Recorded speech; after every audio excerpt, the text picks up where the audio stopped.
السلام علیکم دوستو، آج میں آپ کے لیے لے کے حاضر ہوئی ہوں ایک پراسرار کہانی، پراسرار مجسمہ۔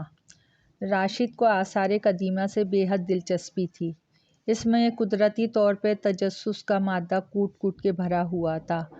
اہرام مصر کے بارے میں جاننے کا اسے بہت زیادہ شوق تھا، اور اس کا یہ شوق جلدی پورا ہونے والا تھا، کیونکہ اس کے چند دوستوں نے موسم گرما کی چھٹیوں میں مصر جانے کا پروگرام بنایا۔ راشد بھی ان کے ساتھ جانے والا تھا۔ آخر روانگی کا دن آ پہنچا اور وہ اپنے دوستوں کے ہمراہ مصر جانے والے جہاز میں سوار ہو گیا۔ کچھ ہی دیر بعد جہاز اسلام آباد کے ہوائی اڈے سے مصر کے دارالحکومت قاہرہ کی طرف روانہ ہو گیا۔ قاہرہ ایئرپورٹ پہ جہاز اترا تو وہ ایک ٹیکسی میں قاہرہ شہر جا پہنچے، جہاں انہوں نے ایک ہوٹل میں کرائے پر کمرہ حاصل کیا اور آرام کرنے لگے۔ شام کے وقت وہ تیار ہو کے ہوٹل سے باہر آئے اور ایک ٹیکسی میں اہرام مصر کی طرف چل پڑے۔ ان کے پاس ان کی ضروریات کا کچھ سامان تھا۔ ٹیکسی ڈرائیور نے انہیں اہراموں سے کچھ دور اتارا۔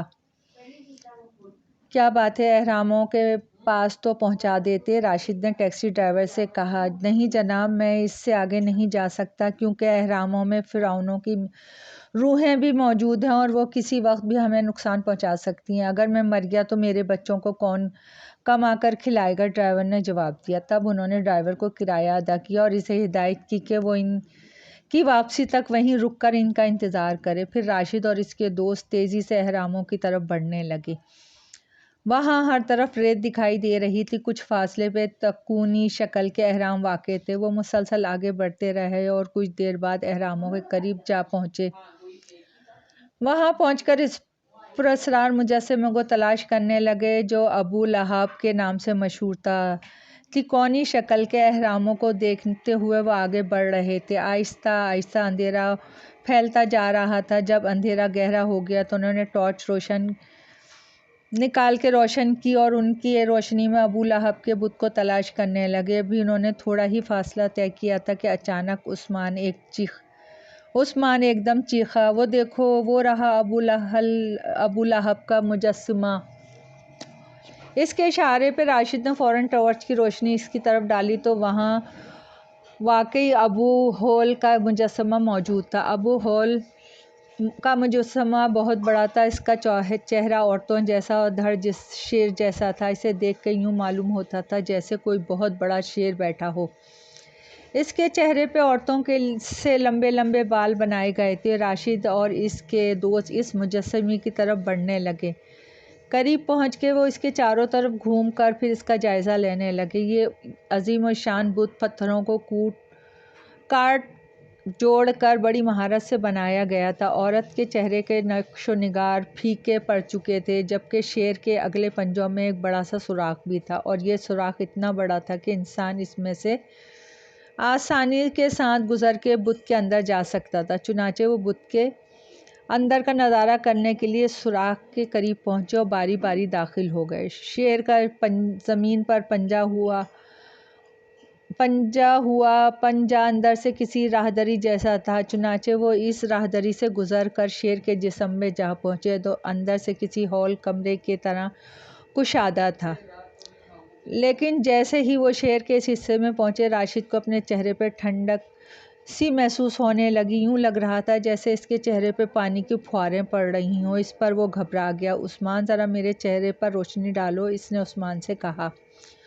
عثمان نے فوراً اس کے چہرے پہ روشنی ڈالی اور ایک دم گھبرا کے بولا، ارے خون، یہ تو خون ہے۔ راشد نے بوکھلا کر عثمان کے چہرے پہ ٹارچ کی روشنی ڈالی تو اس کے بھی اوسان خطا ہو گئے، کیونکہ اس کے چہرے پر بھی خون تھا۔ پھر اس نے خالد کے چہرے پہ روشنی ڈالی اور مزید خوفزدہ ہو گیا۔ خالد کے چہرے پہ بھی خون کے قطرے چمک رہے تھے۔ ٹھیک اسی لمحے بت میں پراسرار آوازیں گونجنے لگیں۔ ان آوازوں کو سن کے وہ بوکھلا گئے۔ ارے بھاگو، راشد خوفزدہ آواز میں چیخا۔ پھر وہ تینوں ایک ساتھ دوڑ پڑے۔ پراسرار آوازیں مسلسل سنائی دے رہی تھیں۔ یوں لگتا تھا جیسے سینکڑوں بدروحیں مل کے چیخ رہی ہوں۔ وہ تینوں خوفزدہ قدموں سے دوڑتے ہوئے راہدری میں آئے، پھر شیر کے پنجے میں سے گزرتے ہوئے باہر نکلے اور ٹیکسی کی طرف دوڑ لگانے لگے۔ ان میں پلٹ کے دیکھنے کی بھی ہمت نہ ہوئی اور وہ بگ ٹڈ بھاگتے ہوئے اس جگہ آ رہے جہاں ٹیکسی کھڑی تھی۔ کیا بات ہے، کیا ہوا؟ ٹیکسی ڈرائیور نے انہیں بدحواس دیکھ کے حیرت سے پوچھا۔ خون، عثمان ہانپتا ہوا بولا۔ کہاں ہے خون؟ ڈرائیور نے گھبرا کے پوچھا۔ ہمارے چہروں پہ، راشد نے جواب دیا۔ پھر اس نے اپنا چہرے پہ ٹارچ کی روشنی ڈالی۔ ڈرائیور نے غور سے اس کے چہرے کا جائزہ لیا مگر اسے خون نظر نہیں آیا۔ کہاں ہے خون؟ اس نے حیرت سے پوچھا۔ یہاں تو کوئی خون وغیرہ نہیں ہے۔ ہائے! راشد حیرت سے اچھل پڑا۔ اس نے تیزی سے امجد و عثمان کے چہرے پہ ٹارچ کی روشنی ڈالی تو واقعی ان کے چہروں پہ خون کا نام و نشان تک نہ تھا۔ وہ تینوں دوست حیرت میں ڈوب گئے۔ انہیں اپنی آنکھوں پہ یقین نہیں آ رہا تھا کیونکہ انہوں نے ابو ہول کے مجسمے کے اندر اپنی آنکھوں سے ایک دوسرے کے چہرے پہ خون کے قطرے دیکھے تھے۔ ڈرائیور نے انہیں حیران و پریشان دیکھ کے کہا، جناب میں تو پہلے ہی کہہ رہا تھا یہاں بدروحیں گھومتی رہتی ہیں، یقیناً یہ سب کچھ انہی بدروحوں کی وجہ سے ہوا ہے۔ وہ ہانپتے کانپتے ٹیکسی میں سوار ہوئے اور ڈرائیور کو واپس شہر کی طرف چلنے کی ہدایت کی۔ ڈرائیور نے انجن اسٹارٹ کیا اور شہر کی طرف ٹیکسی دوڑانے لگا۔ وہ واپس ہوٹل پہنچے اور اپنے کمرے میں آ کے باتیں کرنے لگے۔ پراسرار مجسمے میں پیش آنے والے واقعات، اس میں سنائی دینے والی بدروحوں کی آوازوں نے انہیں اس قدر خوفزدہ کر دیا تھا کہ وہ کھانا کھانے ہوٹل کے ہال میں بھی جانے کی ہمت نہیں کر سکے اور کمرے میں کھانا منگوا لیا۔ انہوں نے فیصلہ کیا کہ آئندہ وہ رات کے بجائے دن کی روشنی میں اہرام کی سیر کرنے جائیں گے۔ دوسرے روز عثمان، راشد، خالد نے صبح ناشتہ کیا اور ایک ٹیکسی میں بیٹھ کے اہرام کی طرف چل دیے۔ سارا دن اہرام کی سیر کرتے رہے، پھر شام ہوتے ہی واپس ہوٹل پہنچ گئے۔ انہوں نے 4 دن تک اہرام مصر کی خوب سیر کی اور 5ویں روز واپس اپنے وطن روانہ ہو گئے۔ اسلام آباد پہنچے تو دن کا وقت تھا جب انہیں وہاں سے اپنے گھر جہلم پہنچنا تھا، چنانچہ انہوں نے اسلام آباد میں کچھ شاپنگ کرنے کا پروگرام بنایا۔ دوپہر کے وقت وہ تینوں شہر کے ایک اہم شاپنگ سینٹر میں جا پہنچے۔ وہاں ایک گفٹ سینٹر میں داخل ہوئے جہاں خوبصورت اشیاء سجی ہوئی تھیں۔ وہ گھوم پھر کر اپنی پسند کی چیزیں منتخب کر رہے تھے، اچانک راشد کی نگاہوں میں ایک چھوٹا سا مجسمے میں پڑی جس کا چہرہ ابو ہول کے مجسمے سے ملتا جلتا تھا۔ پھر جیسے ہی اس کی نظر مجسمے کے دھڑ پہ پڑی، حیرت و خوف سے اس کی دل کی دھڑکن ایک دم تیز ہو گئی کیونکہ وہ ہو بہو ابو ہول کا مجسمہ تھا۔ پھر نہ جانے کیوں وہ مجسمہ نگاہوں سے نہ ہٹ سکا۔ کوئی انجانی طاقت اسے مجسمہ خریدنے پہ مجبور کر رہی تھی۔ وہ مجسمہ خریدنے لگا تو خالد اور عثمان نے اسے منع کیا لیکن راشد باز نہ آیا۔ اس نے دوستوں کی مخالفت کے باوجود ابو ہول کا مجسمہ خرید لیا مگر یہ مجسمہ پتھر سے تراشا ہوا نہیں تھا، اس پر عورت کا چہرہ کسی نرم فارم سے بنایا گیا تھا۔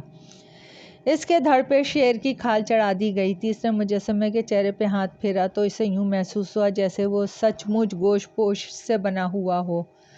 حقیقتاً وہ مجسمہ بہت نفیس اور کاریگری کا اعلیٰ نمونہ تھا۔ خریداری کے بعد وہ تینوں دوست اسلام آباد کی سیر کرنے لگے۔ وقت گزرنے کا پتہ ہی نہ چلا اور شام ہو گئی۔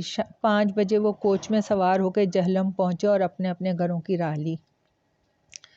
گھر پہنچ کے راشد نے مجسمہ اپنے سرہانے رکھا اور سو گیا۔ رات کا نہ جانے کون سا پہر تھا کہ راشد کی آنکھ کھل گئی۔ اس نے دیکھا کہ ایک ویران علاقے میں پیدل سفر کر رہا ہے۔ ہر طرف ہو کا عالم طاری تھا، دور دور تک کسی انسان یا آبادی کا نام اور نشان بھی نہیں رہا تھا۔ وہ بھوک اور پیاس کی شدت سے نڈھال ہو چکا تھا۔ اچانک اسے کچھ فاصلے پہ کوئی چیز زمین پہ پڑی ہوئی دکھائی دی اور وہ تیزی سے اس کی طرف بڑھنے لگا۔ قریب پہنچ کر اس نے دیکھا تو خوف سے اس کے رونگٹے کھڑے ہو گئے کیونکہ وہ چیز ایک عورت کا چہرہ تھا۔ یوں لگتا تھا جیسے کسی عورت کا سر کاٹ کے وہاں ڈال دیا گیا ہو۔ اس چہرے کی آنکھیں بند تھیں۔ راشد نے غور سے اس چہرے کا جائزہ لیا اور اس کے بدن میں سنسنی سی پھیل گئی۔ وہ اس چہرے کو اچھی طرح پہچانتا تھا کیونکہ وہ ابو ہول کے مجسمے کا چہرہ تھا۔ وہ ڈرتے ڈرتے اس چہرے کے اور قریب چلا آیا۔ ٹھیک اسی لمحے اس چہرے نے آنکھیں کھول دیں۔ بچاؤ بچاؤ! وہ چہرہ راشد کو دیکھتے ہی چلانے لگا۔ اس کے ساتھ ہی اس کا دھڑ جو زمین میں دھنسا ہوا تھا آہستہ آہستہ باہر آنے لگا۔ جیسے ہی وہ پورا باہر آیا، راشد کے منہ سے خوف کے مارے چیخ نکل گئی کیونکہ اس کا دھڑ شیر کا تھا۔ وہ خوفزدہ ہو کے وہاں سے دوڑ پڑا لیکن اسی لمحے اس کے پیٹھ پر جیسے شیر کا پنجہ زور سے پڑا اور وہ اچھل کر منہ کے بل زمین پہ آ رہا۔ وہ کراتا ہوا سیدھا ہوا ہی تھا کہ ابو ہول کے مجسمہ زندہ شیر کی مانند اس کے سینے پہ سوار ہو گیا۔ اس کا چہرہ راشد کی گردن کے قریب آیا اور ساجد کو اس کے منہ میں لمبے لمبے نوکیلے دانت دکھائی دینے لگے۔ راشد کے منہ سے بے اختیار چیخیں خارج ہوئیں۔